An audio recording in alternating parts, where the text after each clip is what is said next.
right, today's session is a pose blender. And so when I was thinking about setting up for this, I want to get deep stretch into the lungs in the beginning and then work on inner hip and a little bit of stimulation in the kind of the concentrate, I think about the femur concentrate to the hip.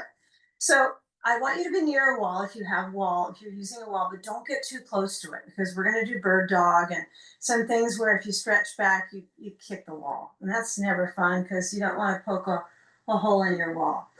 Okay, so you got a couple blankets and quarter folds at the back. They're about and I'm going to have them perpendicular straight behind my bolster. So the bolster's across, horizontal, two blankets stacked there. So my arms have some freedom to stretch my lungs. Okay. Then when you sit in front of the bolster, what's nice here is that we're going to blend a couple poses together that work on the breathing muscles and the hips. So first things first, get your blocks, place them high up on the backs of so mine goes into the side band of my leg and then kind of leans under. My block is at the second setting. That looks pretty easy, I know, but I want to gradually elongate the space. So I got a belt looped up, buckle up, bring it overhead, place it down to the feet. So the belt goes over the top of the foot, and you might just kind of scoop up the feet together. Like now you got this kind of foot basket, you could say. Okay, so as you pull to make it a little tighter, you want it pretty snug on the back of the pelvis. So when you kind of scoop up your sacrum and kind of feel like it's below the sacrum, okay? And you might have to find what works for you when you lie back. Like if the belt at the back of the pelvis feels too high, it's going to hurt your back. It's almost guaranteed. So we used to almost sit on them in the Iyengar school, and I thought that's kind of silly, but it does give a nice stretch for the inner leg. So it does feel like it's pretty low, right at the back of the pelvis. And then feel free to loosen it, tighten it so it's secure. Don't make it too tight. And then you're going to use those blocks to support the thighs. It's like the blocks are going to make the thighs bigger. So you want to let them smush into the skin, into the muscle, and let the inner hip open. Get your sandbag. And then as you lower your head back, you can have the sand from the heart to the belly. And I imagine this might be a pretty deep stretch for your breathing muscles in the get-go. So if the blanket height is too low, just pull the top blanket and fold it once more. So that blanket is under the occiput. So the shelf at the back of your skull and above. So I would say that's a really important ingredient for me right now, is to have just a little more height to get going.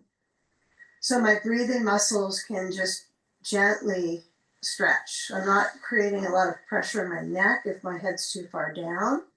So I think with practice, you start to learn the subtleties are important, right? From the outer to the inner in yoga is the Dharma door, right? So I'm moving from outer and then gradually to inner and feeling the circulation beginning. So the arms stretch open, the chest. You might notice, whoa, this bolster's kind of in the way of my ribs. And that's the intention, is that it's lifting them up and spreading them out. And so everything gets an opportunity here, but don't hesitate to give yourself more support. So if the legs feel like they're shaky, then make sure the knees are closer. Bring the blocks, maybe in a little bit so that you're in this basin of awareness to stretch the breathing muscles and the inner hip. And then as we rest our eyes, my goodness, that's one of my favorite parts of restorative is I'm in awake time, right? But I can actually give my eyes a rest. And as they feel that pull of the inhale, relax the throat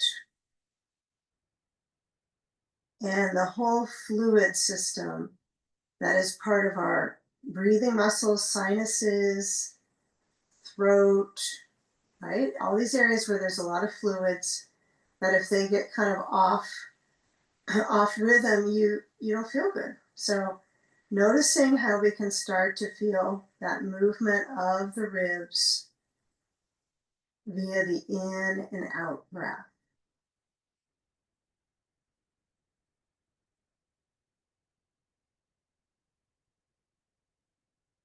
Just settling in. Always feel free to make adjustments, and adjustments could be where you have concentration. And sometimes I overly concentrate on moving my shoulders back. And so I really want the props to hold me so I'm not tensing to create release. It's kind of humorous how we do that, huh? I'm going to try so much, and then I assume that makes a release happen, probably the opposite. So we use a lot of props to help us.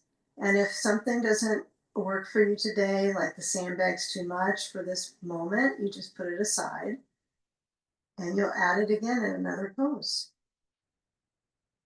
Let's take about another minute fully here. So engaging in the movement dynamic of the ribs.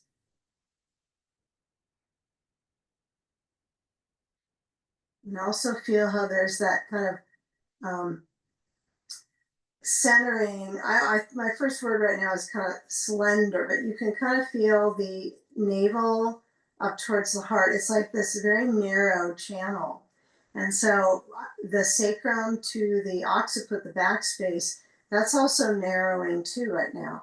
But the breathing muscles are certainly widening and becoming more flexible. All these zones are flexible with breathing slowly. Okay, now the next few moments, we're going to slide the sand to the left. Okay, and we're going to keep this reach in the ribs. We're going to move the rib kind of barrel into side stage in a few moments, but please see if you can just stay with the feel of the shoulders back and down, the arms open. It's a pretty vulnerable position. And keep it simple. So I'm just arms out, maybe goalpost. I'm not quite at goalpost. I'm just feeling the bolster support at the back corner of my shoulder, but I can feel it kind of touch towards the lower rotator cuff. Okay, and then an option as we start to shift would be to unbuckle, but stay in that supine position. Try to stay on back. If you need to get up to unbuckle, that's okay. But I like you can come back to reclining and then just taking that belt just off the front space of the leg. And then position the knees to point up and take a figure four pose here. So I'm going to try the figure four with a block under my pelvis, right at the tailbone, and then the right foot to the left knee. So I cross the right ankle on the left knee.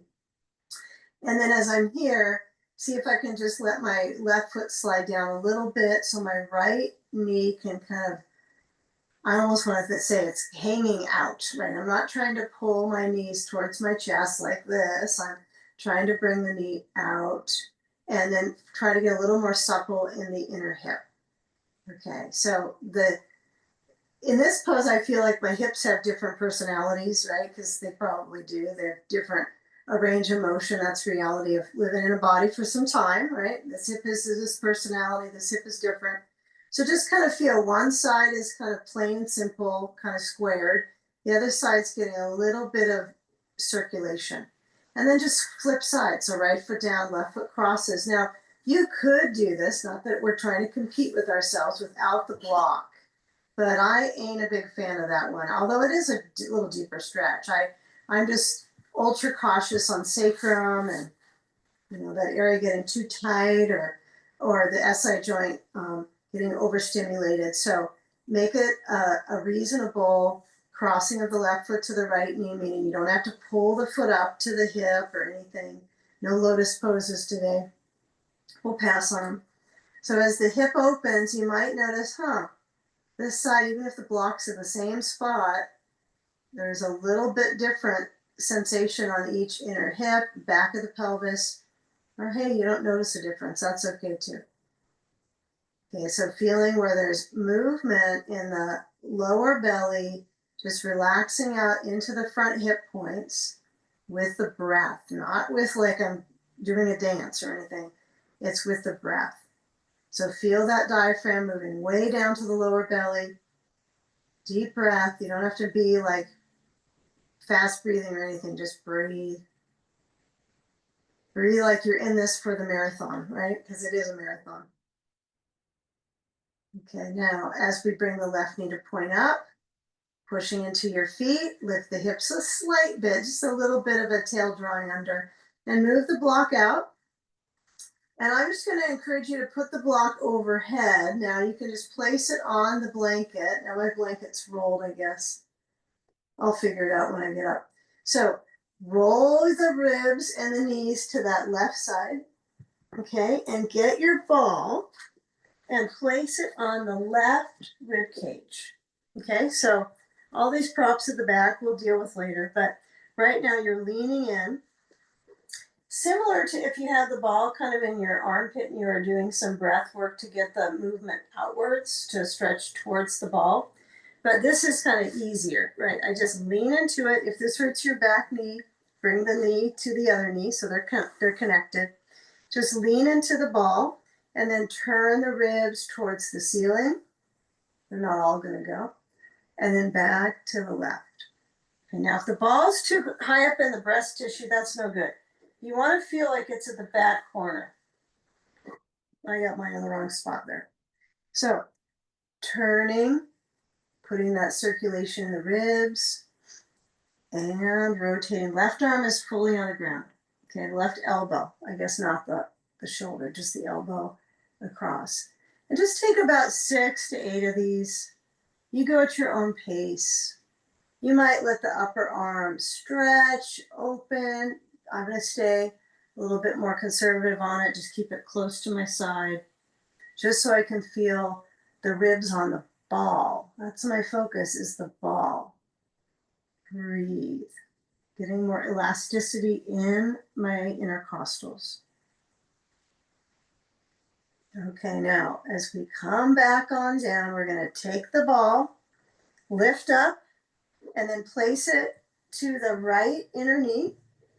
Okay, and as we come into a side sage, which we're all familiar with, I want you to find, actually I might use the blanket height that much. Okay, so get a sandbag, carefully drag it over to your right hip, a little weight bearing. Okay, now if you're focusing on weight bearing for your hip, you might find that the bag going across horizontal works pretty good for you. It's nice traction for my hip when I lie into the blanket. I kind of like that little bit of pull, but you can also turn it lengthwise on the side. No guarantee it's going to stay on. Okay. Right, the Zoom room doesn't hold your sandbag or put it on you. Okay, so as your right arm flows over, focus on the fluidity you're trying to create in this practice. Right, as we age, that's the challenge, right, is the fluids in the body. Things can sort of tighten up, even if we're yogis. They can tighten up, dry up, and so forth. So getting some movement is really key. So if you stretch overhead and you touch down to that block or the blanket, now I'm a little more interested here in just the arm reaching and finding the shoulder mechanics along with the chest mechanics here.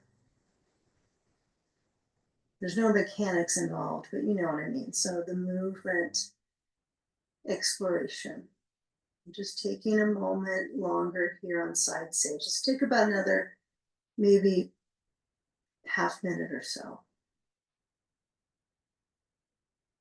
Okay, now if the blanket height is too much, you can always lower it.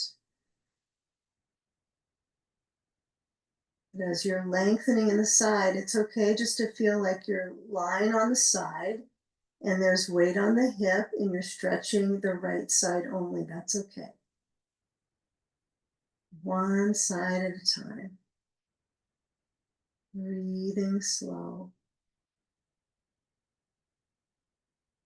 Now try to breathe through the nose. It's kind of easy to get caught into just randomly breathing anyhow, anyway, anywhere, but notice the selection in this pose that we're focusing on is the side.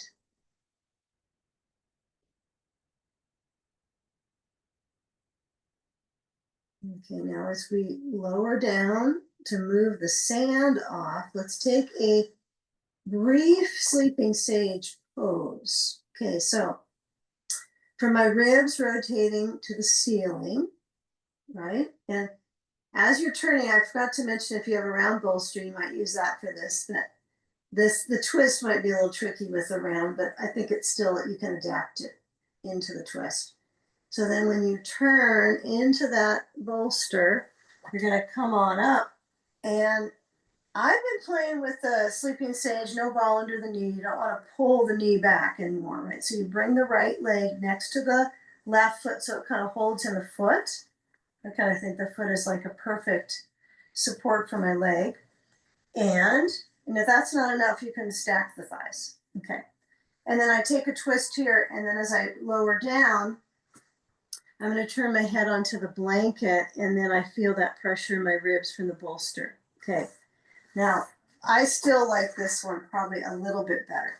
Okay. So if I turn my bolster up on top of the blankets, this is like a little more comfortable for my rotation. But it's easier. So you can choose this version. You can tell how high it is, right? So I can hug the bolster, or you can have the bolster across like I just was demonstrating. Right. And if that feels interesting for your breathing muscles and your back is comfortable with it, just go for it. Try something different. So let's take about maybe up to a minute here, just feeling as you settle. And you want to be in the shape for a little bit of time to receive some benefit in circulation, right? Not just for the muscles, but feeling that weight into the bones, into the hip bone.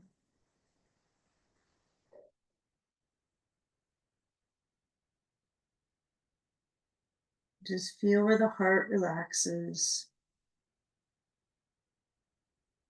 And again, if the bolster across doesn't work good, just come up and turn it so it's straight up on the blankets. And if this works better for you, then you do this one. Yeah, we won't challenge your decision. Okay. Now, if it's too high up, then you just lower down the blanket. Okay, but kind of feel how we're getting some movement up the spine. Some circulation travels from sacrum to the brainstem.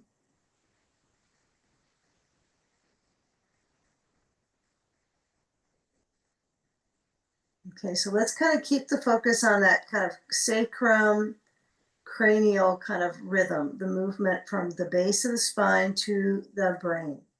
So hands down, push to come up to table. It's not all the way standing up, but coming to table. And now this is where you want a little space from the wall. So if you're close to a wall, scoot away.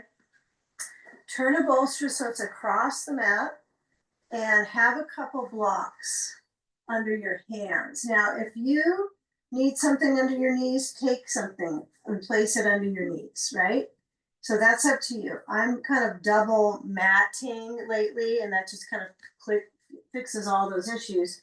But sometimes a blanket is important. I have a concern about the blanket being too high and pushing up into the hip and jamming it. So I don't want something that'll make my hips feel any tighter. So don't let the blanket be too puffy. You don't want it to push your knee up too high.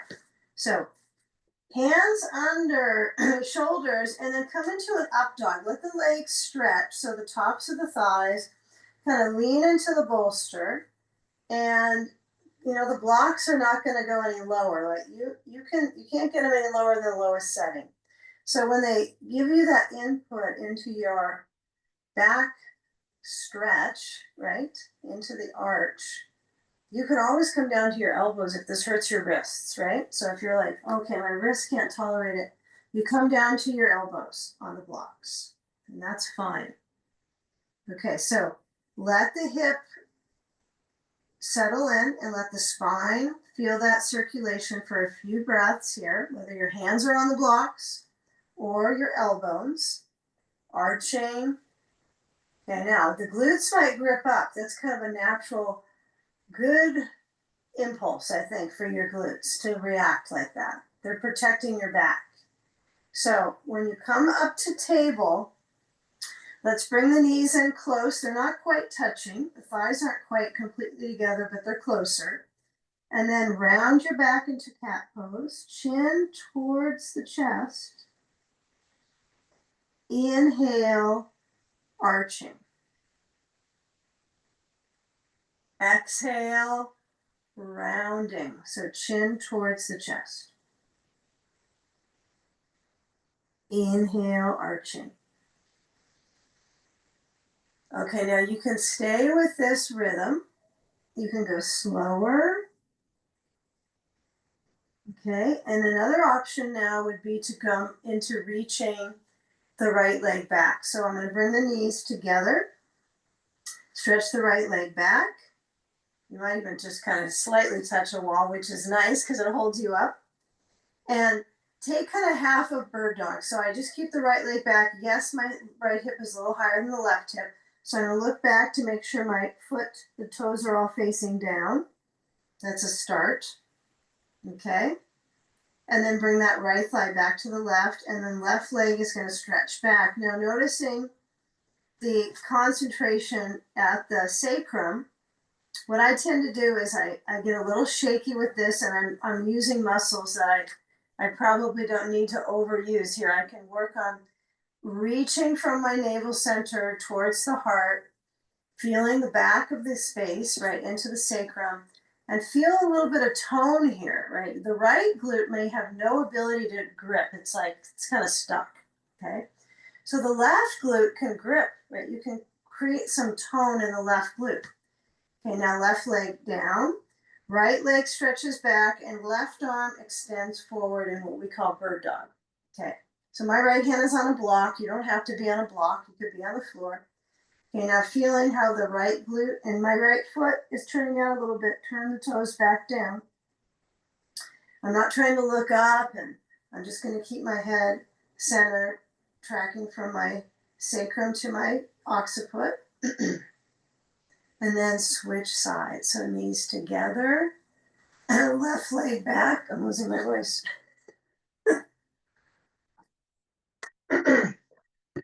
Okay, left leg back. Right arm forwards, came back. Breathe. Okay, now left foot. I mean, you might have one foot that stays down automatically. Not so much focus, is it perfect, right?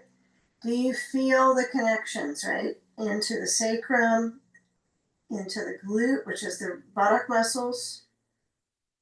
Okay, now as we come back down, we're going to flow a little bit into pushing the bolster away.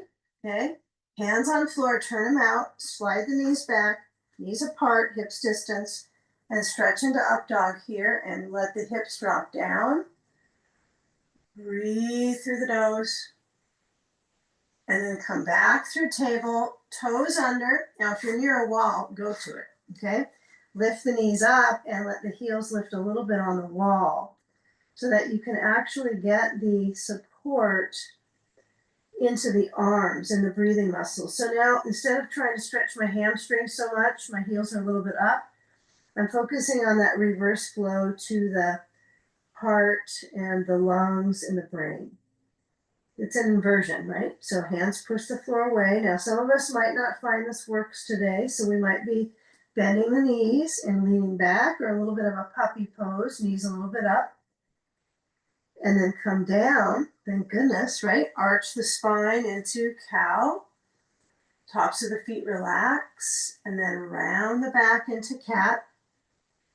And walk your hands over to the left side of your mat, to kind of the top left corner. Feel the waist stretch, the right side of the waist.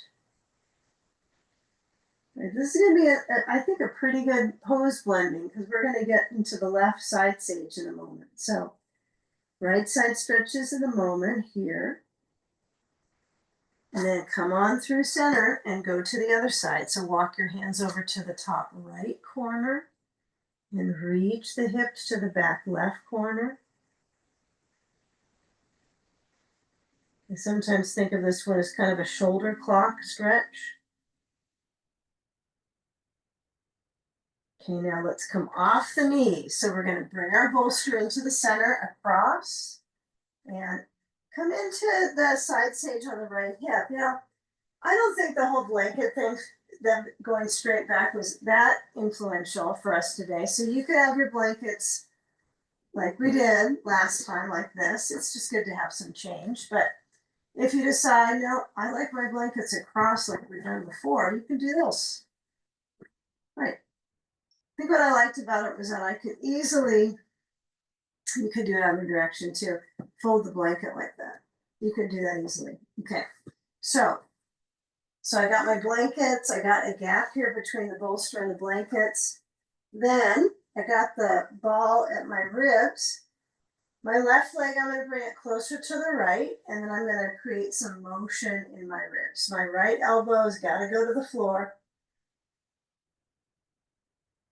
And if you want to lean into the ball and just breathe without moving your left arm, or have your left hand on your hip like this is a good option.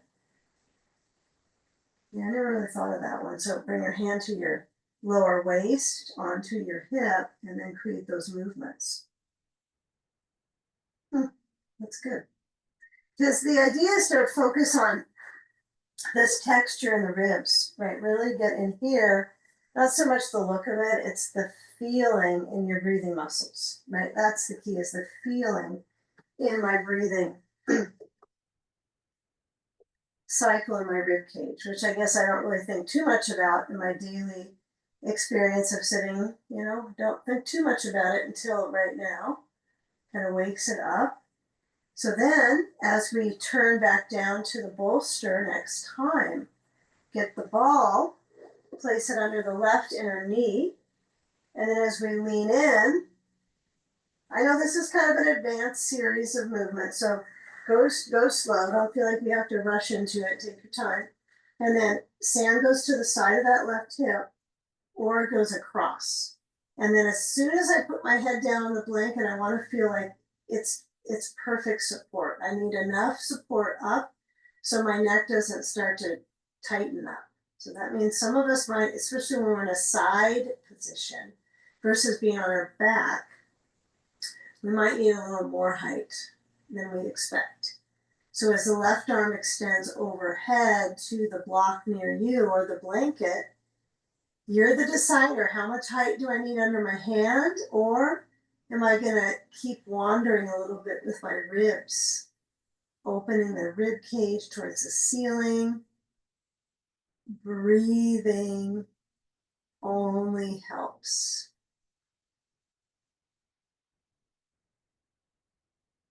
And explore the feeling inside. Right? Remember, going from outside to inside really is the Dharma door. So in our yoga practice, right, see if you can settle and feel your experience breath-wise on your bones. You might not even have a response to how they feel, but that you do feel you're in the body. You're embodying the pose. Have enough support. That might mean your arm does not go overhead. That might be too much and not feeling supportive of your shoulder joint. So your arm could be down on the side.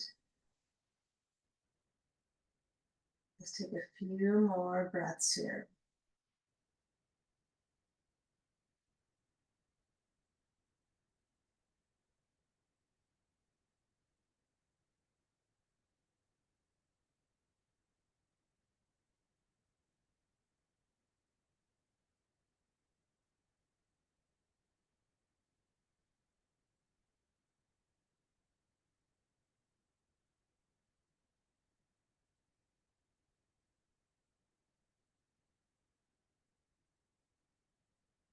Okay, now just kind of mentally scan the outline of the left side. Okay, and that's an important side to help you rotate, right? When we go into the twist into our right hip. So the left side is what's motioning into the right side, right, to create spinal twist. So when I move my sand off, I just want to go with the flow. It's like I'm already going to the right. All I'm going to do is keep rolling in my ribs, that is, take the ball out and then turn the bolster. I think I prefer this. I think the blankets are too high though. Okay, so yeah, you want to find, okay, this is just the right amount of height. You'll know, like if your back is feeling like it's getting pressure or your rotator cuff, then the bolster's just jacked up too high, right? And some of you might like this variation. You have the bolster like this and lean in, especially if you have a round bolster because the ribs will roll over it. So forehead is down, right? So if this is your version, you might have to put that blanket height a little bit higher, forehead down, breathing.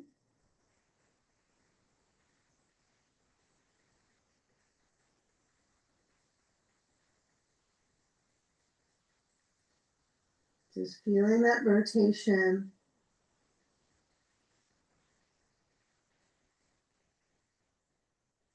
And it's good to try different ways of using the bolster for a twist.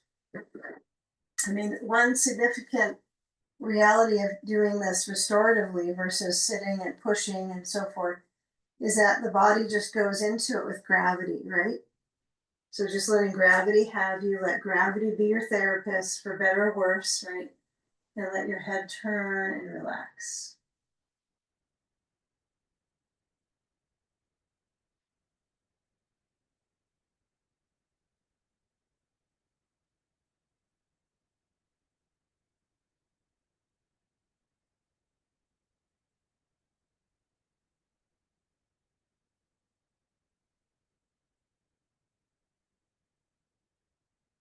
So if the shoulders are still feeling grippy, maybe you move your elbows out wider.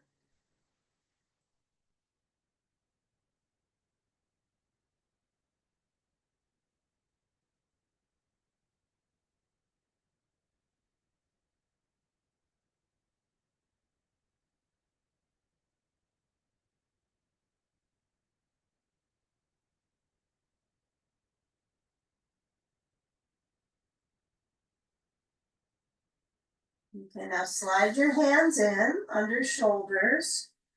And then since the right leg is bending and you're on the side of it, we're gonna lunge into it, right? We're gonna get the leg, kind of the elasticity of the hip and the leg muscles. So let's take our bolster. Actually, let's see, we got our blocks somewhere. So put your blocks over in easy reach to the center of your mat and then put your bolster to the side. We're gonna need all these things though.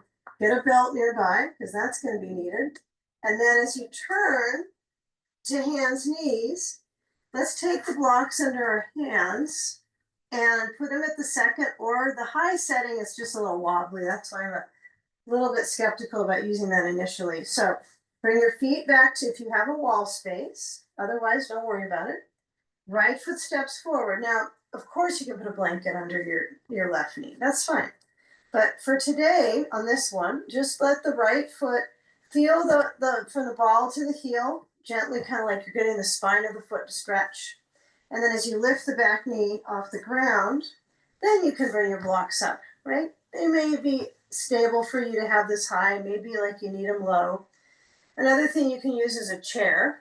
Okay, I didn't say get a chair today, but I'd like to bring at least a bones class in December. Okay, so bring the right knee over the ankle and take a moment when you are reaching the chest forward. Okay, this is a pretty challenged lunge, right? Back heel could lower a bit, bring the blocks in, and then see if you can just come up, right knee over the ankle. I know I'm going to say that 5 times, but stabilize from the knee, well, from the ankle to the knee to the hip. If you're lucky, you have a wall to touch too, but try to find the lines of energy. And sometimes it feels like it's just a lot of a blocked sensation to try to hold this one. So You might put your hands to your hips. If you got a wall behind your left foot, you have so much help. I mean, even just touching a wall is helpful for this one. Okay, so stabilize, let the top of the back thigh gently stretch, just the right amount. And then lean forwards, hands on blocks. Keep that right leg in a little nano bend. So you're going to straighten it out a little bit, but not fully push and hyperextend, just a little bit of a bend of the right leg. Have your block under your left hand at the highest setting, and make sure it's far enough out that you're not going to fall into your toes, right? We don't want to have someone fall now. So you have enough width with your left hand. So I'd say my block is in the same track as my left foot behind me. It's a little bit out to the left, actually. Right arm stretches out, opening through that arm. Breathe. It only helps. Okay. Yeah, we'll settle into something a little bit more soothing in a few moments, but trying to create a little bit of circuitry from my leg. I mentioned this is going to be a pose blender today. Okay, and then right hand straight down. Okay, step the left foot forward, about hips distance, step them out, get a belt. Okay, use your blocks under your hands to get here. You don't have to be kind of feeling aimless, right? So my feet about hips distance, grab my belt, and then I'm just going to bring it behind me, holding it a little bit wider than shoulder distance. Actually, be as generous as you want with the width. Yeah, whatever feels comfortable. Take the hands out wide on the belt, and then the hands are pointing forward, the palms forward.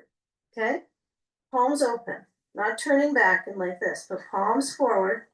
And then as you move your belt overhead, yeah, if you have too far out, the grip's too far, it almost doesn't make it as good of a stretch, I think. So you've got to have to find just the right width with holding your belt.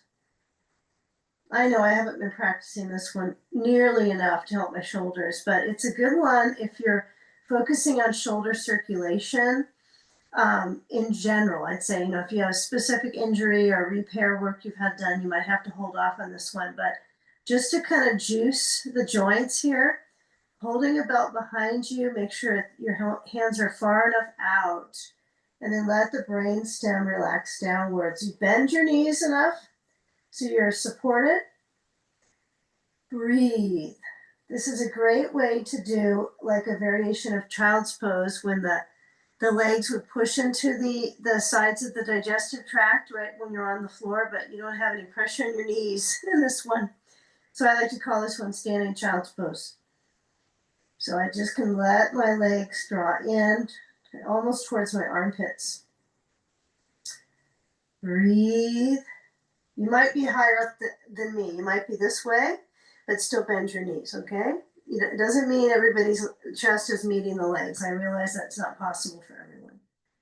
Okay, now as your breathing muscles are kind of worn out here, drop the belt, taking a moment here to stand up. So hands on the blocks, carefully drift your hands up above your knees. Keep the knees bending. So you're in like a regular squat, and then the arms come out and up and your legs straighten out, and lifting, looking up to the ceiling. Just take a moment, feel the weight into your feet, feel the arch at the tailbone, right, the sacrum area, up the circulation into your lower back.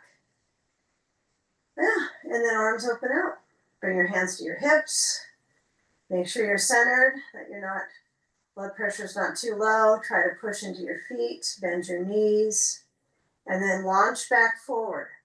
Okay, so hands on blocks, left foot center, right leg back. Okay, this is an opportunity here, since it's a little easier to get into the higher lunge when you come from a forward fold like this versus stepping into it like last side. So you already have the benefit of elevation in your leg parts. Like they understand they're up, right?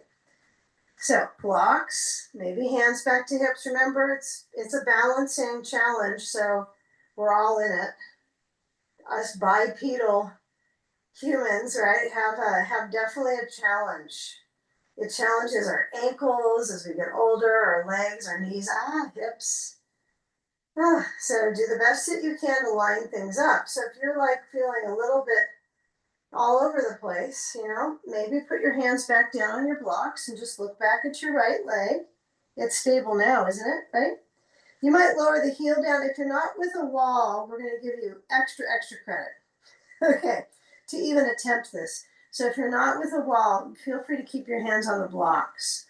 And if you are starting to come up, you might just push into your left foot, the ball of the foot, and then finding that movement of the ribs forward. I know we spent all this time getting the ribs open in the first 20 minutes, and now it's like, they can hardly figure it out, right? Because of the leg parts. It's worth doing. This is balance, okay?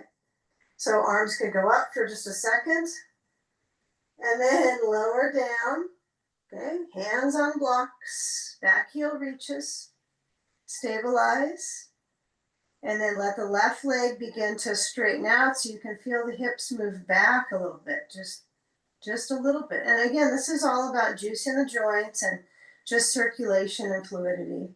Just keep it simple. So the block on the right side is at least in line with the right foot, but I like to bring it kind of out so I have a good foundation so I don't fall. Everyone's had an experience in revolved triangle where they pretty much almost fell over. So left arm reaches out, and I'm trying to get that left leg to lengthen, but there's a little nano bend in my knee. Okay, so feel that rotation, just giving it a try. You don't have to bring your left arm straight to the ceiling. Okay, remember, breathing is key. Feel that turn. Okay, now lower down the left hand. Okay, bending through the left knee. Okay, now as we lower down, what I think would be a good emphasis here would be to take the blocks to the lowest setting, hands on, okay? Now, feet are gonna reach back. So we're gonna stuff the left foot back into an upright push-up position. Take a moment here, heels stretch back. It's only temporary, okay? Now, as I resist, right, I can feel all these areas that are starting to add on energy, like my core, my lower back.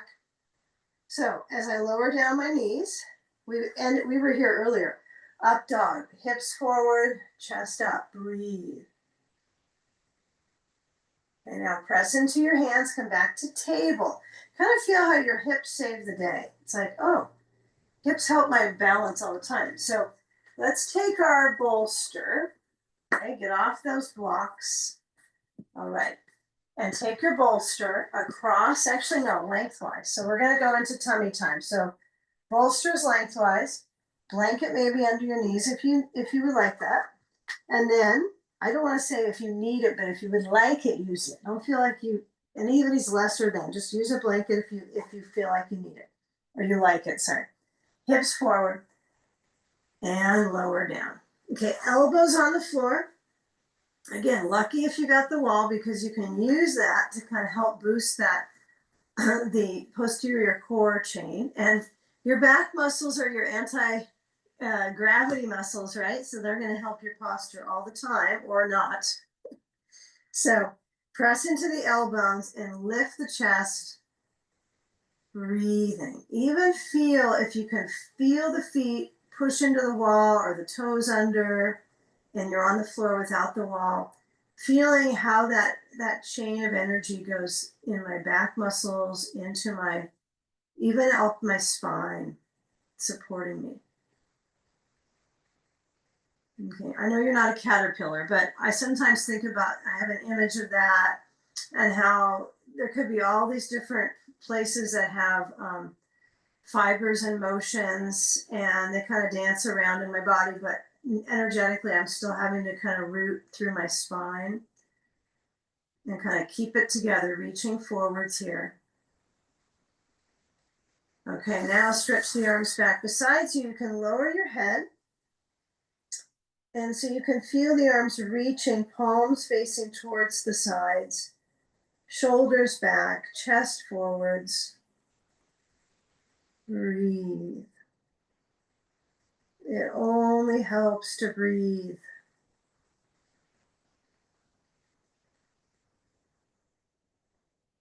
Okay, now is your hands lower down? Okay, see if you can get a sandbag on your back. Okay, now this can be a bit of a challenge, so let's take our time. Okay, so get the sand. If you got one with a handle, you're going to grab the handle and you're going to pull it up to your back, your lower back. Now, if you're too close to the wall, scoot a little bit away. Your knees are on the floor. Your thighs are stretched outward. It's kind of like a frog pose, but not quite that serious. So the knees are out so the lower back can relax. Now, what I'm finding on this one is if my sandbag is lengthwise, it feels better for me on my lower back. So I've seen this at trainings where it's both directions, and most recently, this is the direction we used, and then halfway through the training, then somebody went the other way. So I think this is a better way. So lengthwise. So you got to be the decider. So forehead down. Okay, I'm going to use my blankets, and then I'm going to have a gap between my chin to my nose, right? So I'm not pushing my mouth or my nose deep into a blanket. I just have the blanket right around the hairline. Okay, so this is kind of nice for my neck, and I have my chin at the bolster, and then a little bit of space here as I mumble into the floor. I know, so a little bit of space. So my chin is in the bolster, not on it, but on the other side, so I can stretch out my neck. And then let your arms relax. Relax your feet and just absorb. Okay. Again, you're the decider. Does my sand go from my center spine down to my tailbone, or does it go the other direction, horizontal? Okay, you decide. Okay, but I do want you to feel like the sacrum is starting to become something we're going to work towards. We started with rib, a lot of rib stuff, then legs, and now we're going to go to the sacrum, spine, a little leg stuff too, but focus on caring for that area.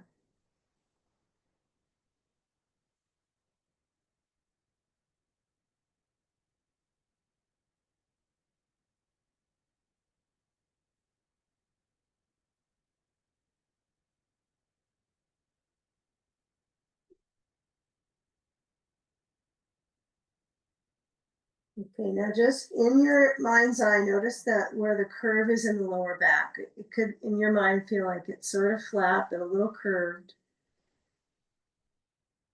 Okay, and we want to emphasize supporting that. So slide the sand off. Okay, and then as you slide your hands back, elbows by your sides. Okay, you could come up with the chest lifting and then activate a little bit in the glutes. So I'm going to push back into the wall. So I'm activating the glutes to protect my back. My knees are now down again. And then I'm coming up, arching. Okay, and then cat curl. So come back to the knees, around the back into cat, chin to chest. Then gently arch the spine. And then let's turn our bolster across the mat. Turn to take a seat on it. Make sure there's enough space from your bolster to the wall so you don't kick it. And then as you lower back, you're going to just use one blanket under your head. Okay, so turn so you have your blanket under the back of your skull. Okay, you're in a bridge pose now. And you have that arch of the back again by the bolster. Okay, the bolster's doing all the work now, which is kind of nice. You were doing a lot of work for a while there, for probably 8 minutes. You're doing a lot of leg control and back. Now you just settle in and bring the right leg towards the chest. Doesn't have to touch, but take a thoughtful moment, feeling where that left foot touches down. Okay, maybe it's not thoughtful, but it's bodyful. Okay, and then hug the back of your right thigh with your hands. Okay, clutch into it. So get a feeling here. So the right side of your back into the back of the hip, right? Around the corner of the back of the hip. deeper into the hip joint, you can kind of feel where the femur draws in, and then let the left leg extend down. You definitely want to be able to stretch it. Okay, just let it relax, actually, maybe not effort. Okay, now if you feel the left SI joint, if you feel areas that are getting a little bit uncomfy, like pulled, then you just bend your left knee and put your foot back down. Not that this is a goal, but some days it works really good and some days not quite as easy, okay? So now right leg goes up, straight up, and then bend the left knee, slide the foot in, and join the right leg with the left leg. It's the only thing that gets to join it. Okay, and go into Viparita Karani, which is just legs up, verticality. Feel where the arch is in the back. You might have to kind of slide back if you don't feel like it's a perfect support, but I really hope you can let every pose we do, maybe not every single one like the lunges, but feel like you can settle into your bones and feel how we reorganize the spaces that we breathe into, that we feel the muscles reverse their flow right now, reverse the gravitational pull on my leg bones, on my quads. And then as you bend the left knee, you'll just let the right leg lower down. Now that could mean the right leg extends, it could bend. Okay, but one area to bring some focus to is around the tailbone and then to the sides, kind of sacroiliac zone. Just kind of notice, like, does that feel just comfortable? I mean, one side might and one side might not. You might start to learn something about the different personalities of this hip, that hip, right and left sides. The joys and the journey here. Okay, so get a belt. All right, now we're going to stretch the left leg up, but we probably have to bend it a bit to get the belt under the foot. And then the right leg goes up, and we're going to buckle up. Okay, so get that belt connected. How many different ways can we choreograph this and get some good sequencing? So we're going to buckle up, and you got a big loop. Now this is actually a pretty substantial amount of space for my legs to reach. It's not too far out. Be careful that you don't go too far out with this. So you can tell both feet are in my belt. I call this a leg float. But you definitely can hold on to the belt. So if it's better for you to hold it and it's less shaky, I think there's something to be said for how the gravity flow from my heels to the back of my legs. I just don't experience my legs like this very often during every day, you know. I'm usually standing on these feet, so it's a nice way to kind of reorient your postural sensibility, your alignment, just the feeling of the legs upside down. It's like, thank goodness. Give them a little bit of rest, okay, from being stepped on all the time. Can't be upside down all day long. Okay. So the feet might turn in a little bit. The legs probably don't as much as your feet. So kind of notice that. You know, the feet can turn in slightly. Good idea. Leg pits get a lot of stimulation here in the lymph, the adductors, leg pits. Okay, now feel when you try to turn the thighs in, try to kind of rotate them in, and then feel when you're kind of rotating them a little bit out. Okay, so it's just an exercise, just like when we do shoulder work and arm reaches open and around. So just an exercise for the leg muscles to move. Okay. Of course, if it's really shaky, you're holding the belt or it's not so far out. And now we're going to try to move them to extending one leg out at a time. I call these karate kicks. So we take the right leg, stretch it out so the inner thigh has a stretch, the left knee points out. Of course, I got a wall as a barrier here, so I can only go so far. But I'm going to go each side and try to have this similar range on the side too. Okay?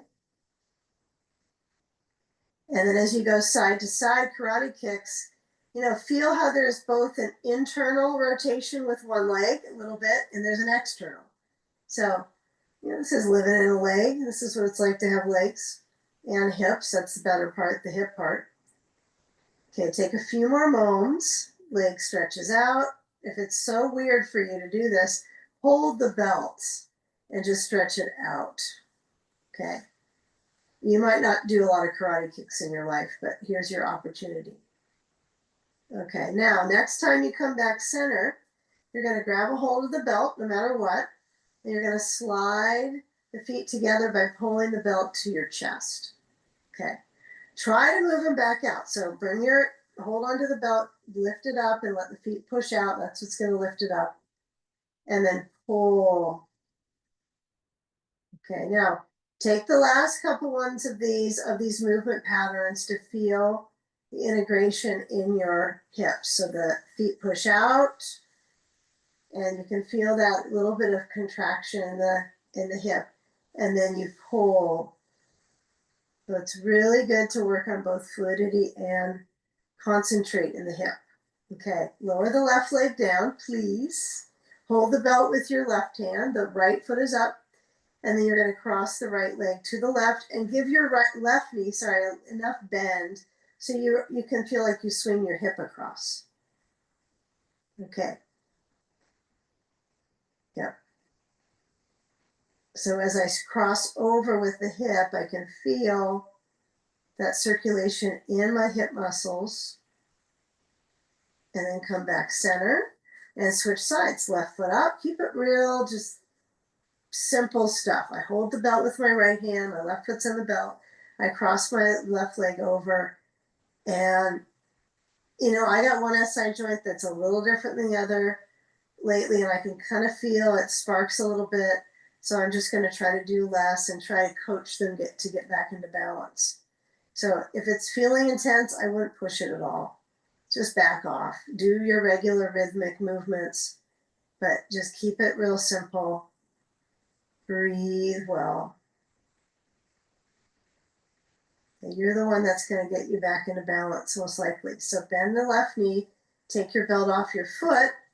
Okay, knees bending, hips are ascending because of a bolster. You got your bolster to do all the work. And then take a ball, center in the knees, and then knees go side to side. I'm so excited because we're going to get the ball in the sacrum, and that's going to feel really good. So knees side to side. Now the ribs are getting this light stretch. Okay, so as I move the knees side to side, what I like to do is move them towards my arm, but I'm going to be a little tender with it and just go side to side. Maybe they move up a little bit towards my upper body, but really feel for yourself on the sensations around the kidneys. Maybe it's not my SI joint, maybe it's my kidney. Maybe that's pulling my SI joint. Far away from it, but close enough to make a difference. So go side to side, take the last few moments here, side to side travel. And it's very positive to have a bolster under your pelvis for this one. Just wait until we don't have it and how different it feels. I guess it's how harder it feels. So use the cushion to give you a rebound in the pelvis. And then bring the knees back in center. Bring them in, hands on bolster. Push the bolster down, away from the back of the pelvis. Go slow as the back lowers down. And then once you feel the back on the ground, bring your feet to your bolster, okay? And let's not try to squeeze the ball too much here, because that's going to grip it. It's going to add some gripping into the SI. So just have the ball center the knees enough that you have to kind of put a little bit of pelvic floor work to hold it. That's probably enough. And then align all the way back through the lower spine. You can kind of feel the lumbar. I think of them as the chunky vertebrae. You can kind of feel the chunk of the lumbars going from arching to kind of flattening out. And I want you to lift the hips up so they're back in the arch again. Okay. Glutes are really warming up here, up and down the spine. So let this be an exercise in strengthening from the layer of femur acetabulum. I mean, all these areas are getting a nice little core strength. And then lower down through the spine. Okay, now arms can be added here. It's up to you. Okay, your arms can move with the hips lifting, and don't feel like you have to push the hips as high as possible. Go with the feeling along the spine. Like, okay, I feel my spine. I feel it lift. I feel pressure behind my heart. I lift my hips, and just feeling that comforting motion. Not about how it looks, just how it feels.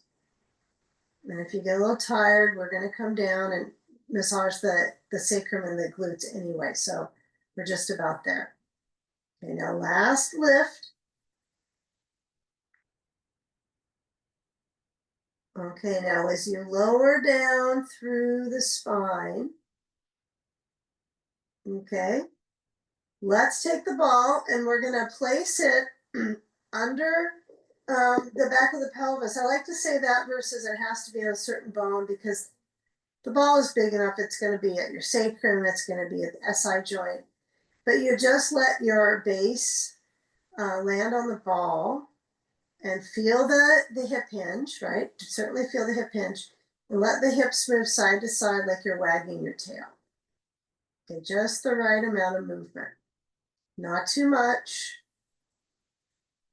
And definitely not too little, but you got to find just that right amount of rhythm where you're putting all your weight on the ball. I mean, you do want to put all the weight on the ball like you're considering trying to pop it. So you are putting all, just let gravity have you. Plus the movement, right? So that's pushing. So as you glide across to kind of free the skin, so the surface muscles get a nice little rub, okay? And the next time you come across and back to the center, just lift the hips a little bit and take the ball out for right now. Spine comes down and windshield wiper the knees side to side. Okay, so my feet are on my bolster, and I'm going to take the feet out a little bit wider on the bolster. So as the knees swing side to side, I can feel that circulation in the back of the pelvis and the back corner of my hip.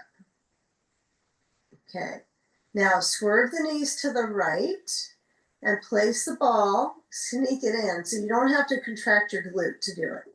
So you're going to sneak the ball to the left rear. Okay, it's there, it's there. And as you bring the knees up, you're just going to mount up on the ball, but move your hips to the right so you wag your tail. Okay, this one I think takes practice, just to feel your signature moves, and to kind of skate across the ball. You're pushing and you're gliding into the muscle. So, you know, for me, I find I don't want the ball too high. I definitely don't want it too low. It doesn't do any good. No massage work happens. But you might have to, you know, play with getting it closer in, you know, and you get to determine where exactly it's centered. And then you're gliding across the musculature. Yeah. As time goes on in your practice, as you get older in it, I think you definitely can start customizing all these things that you learn. This is like a guide. It's a guidebook. It's an outline of what you can do with your practice, any class. And then you can, you know, kind of maneuver it a certain way here and there if you get the motivation. Or you relax in between the poses more, one or the other. Okay.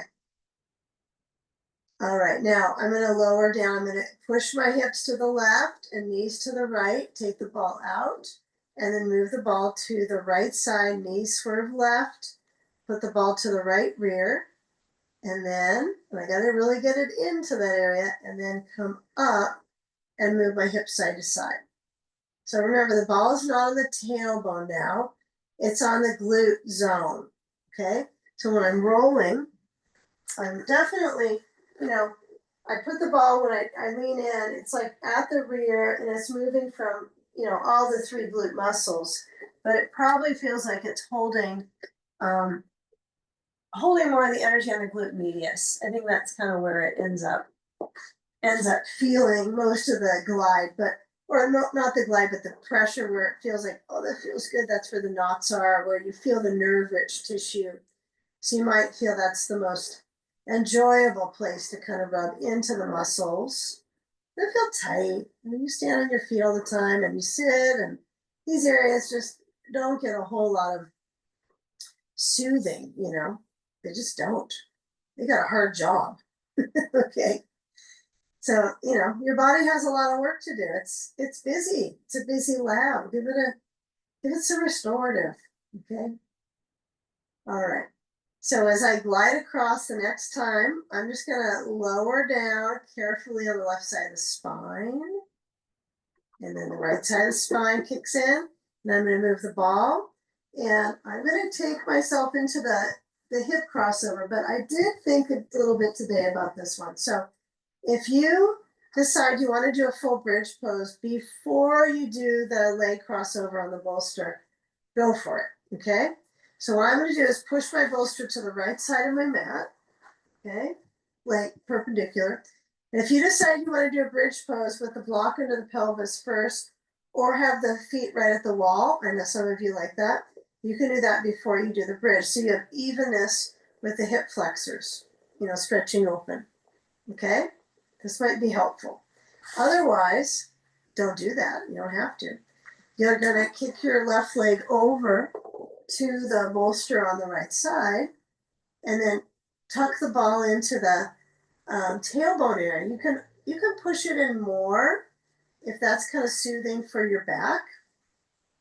And it might feel like a nothing, like it's, you don't know what the point of it is, but if you don't use it, it might feel like you miss it. Okay. So get a sandbag to the outer left hip. Okay. Think hip. Okay. Because you were just rolling, you know, near it in the glute.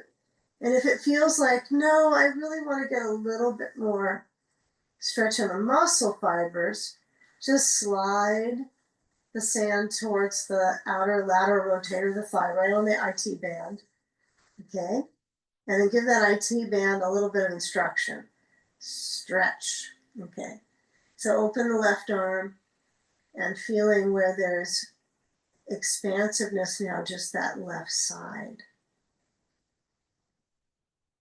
Right, final spinal. We started class with both rib spaces opening. And now at the end, we're going to go one side at a time.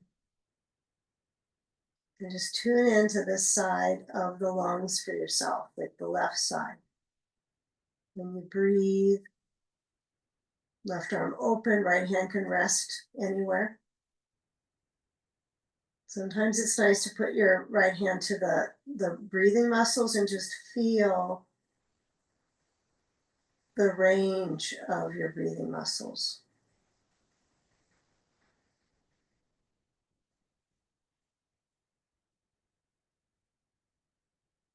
When we think about the range of motion, or like our lunges, our twists, our stretches, but what about the breathing muscles?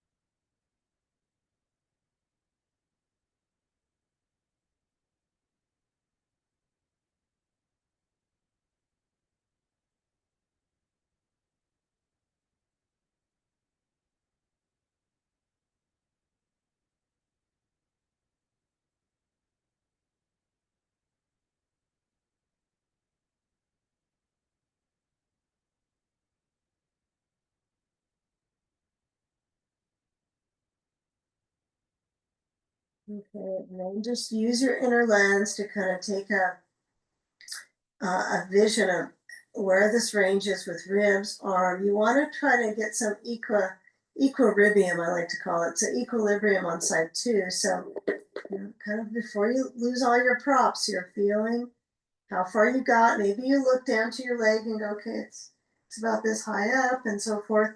And then when you do switch, I would go sand off the body right now. Just kind of feel as you're kind of in the medley of the middle medley of movement. You can wag your tail. You can just bring the knees to point up. I would avoid pulling your knees to your chest though, right? because you've only done one side with the twist. So the last twist, left leg relaxes, right leg crosses over. So the basis though here is that my back is, I want to keep my chest open. I don't want to roll into my left rib cage. I mean, you're going to roll a little bit, but I don't want you to let go, over. But if your shoulder is in rehab or you can't roll, that's the way it goes, But if it's flexible enough to keep the chest open, then take it if you can. You might not even know how.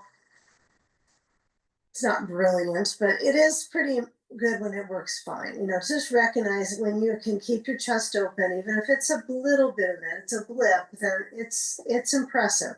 I've seen all kinds, and not to laugh if you can't, but it is good if you can get your breathing muscles in this flexible zone.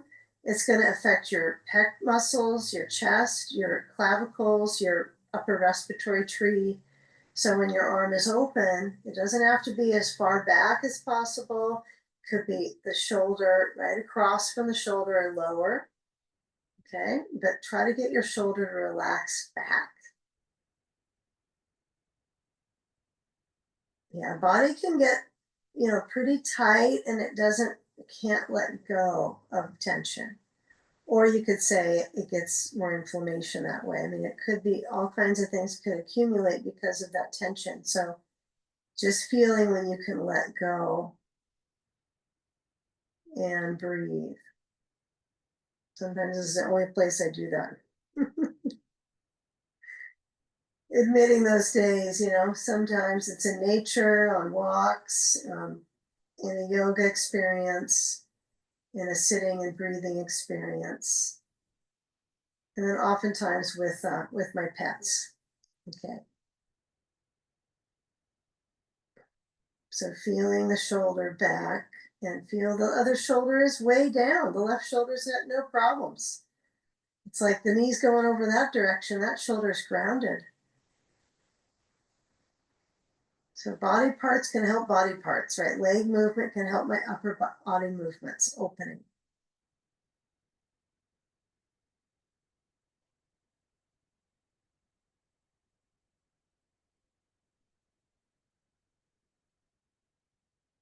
And maybe your head rolls to the right.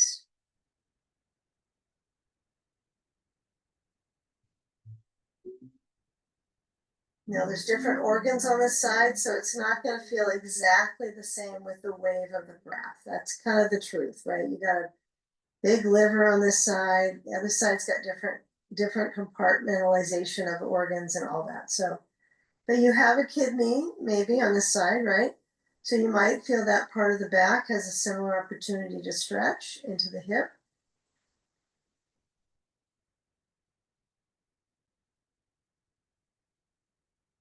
And you're not taking breaths, you're receiving breaths.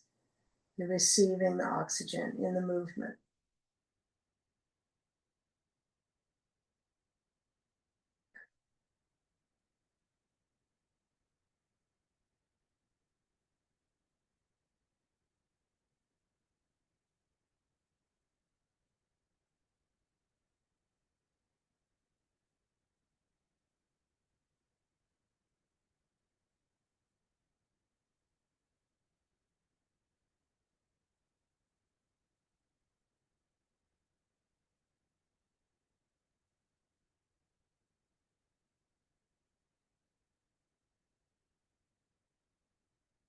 Okay, we're moving the ball in the sand. And if you're going to go into legs up the wall, you're going to move your sand and kind of push it towards that direction. Okay. Now you might add a second blanket for this today. You might just keep it with one. So when you roll to your left, you're going to bring the knees up and then walk your hands on down towards your hip. Okay. Now keep it real simple focus. So bolster to wall. Okay, now, and my teacher would teach it nowadays all the time where there is space between the bolster and the wall. Okay, for more arch. I'm still kind of in this league. I still follow my initial Iyengar teachers with this one, but To each his own. If you start feeling like my hamstrings are shaky, try moving the bolster away from the wall and see if that works for you. You can also make a bolster bench, right? Put blocks under your bolster, put the bolster on top, put your legs up on the bolster bench. But I'm going to put my hip to one side. So I got like a little bit of a lift of the side of the bolster, a little seesaw. And then I'm going to roll to come on up. Okay, now if you had more space, like I have some space between my seat and the wall, I tend to hold the bolster handles and kind of scoot down. I just like this, how I think this is really energizing for the flow of lymph when I have the legs, in this verticality. It's quite stimulating, right? And it's also quite calming. This is one of those poses that can be both. It's good before bed. It's good for energizing in the daytime. It's an overall pretty brilliant circulation event in the body. Okay, so sandbag can go to your feet. That's going to energize it a little bit more. Okay, and it's very grounding to have the sand on the feet. Okay, now if you're on a bolster bench, you would put sand on the shins. Okay, and then as you let the legs be elevated, you can put an eye pillow on. You can also use your blanket, right? Some people will take their blanket and make a little bit of a tent over their face, right? This can be kind of interesting because then there's a little pressure. That can be quite calming. Okay, so the arms open out to goalpost, and then as you relax that wave of circulation, reverse the directional flow back towards the abdominals. The pelvic floor is the opposite of prolapse, and then the heart and the lungs, right? So feel this core value that you get. This is a nice way to kind of polish this area, right? Reverse the flow. It's not dropping down. It's the opposite direction to the heart. And then arms are relaxing.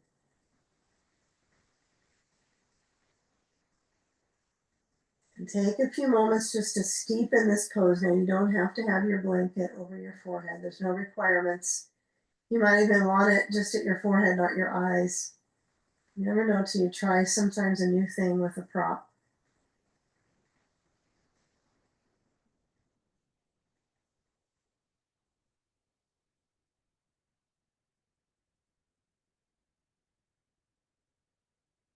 Feel the abdomen lifting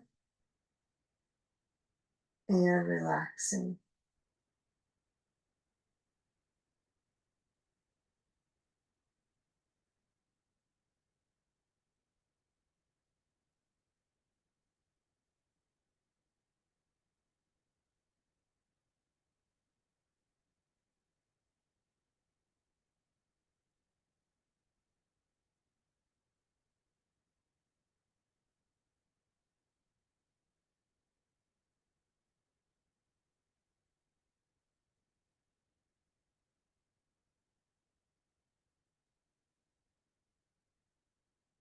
Now letting your body receive balance, right? When our hips are lifted or the legs are elevated, right? It changes the coordination, right, in the pelvis, the balance wave back to the heart.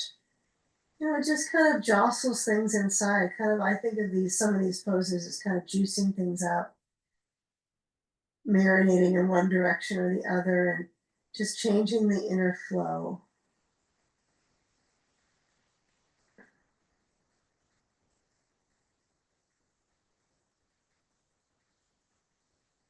Now, if your legs are up the wall, you're going to start to shift your legs away from the wall. They still stay vertical, right? Not over your head, but just moving them a little bit away. You can bend through the knees.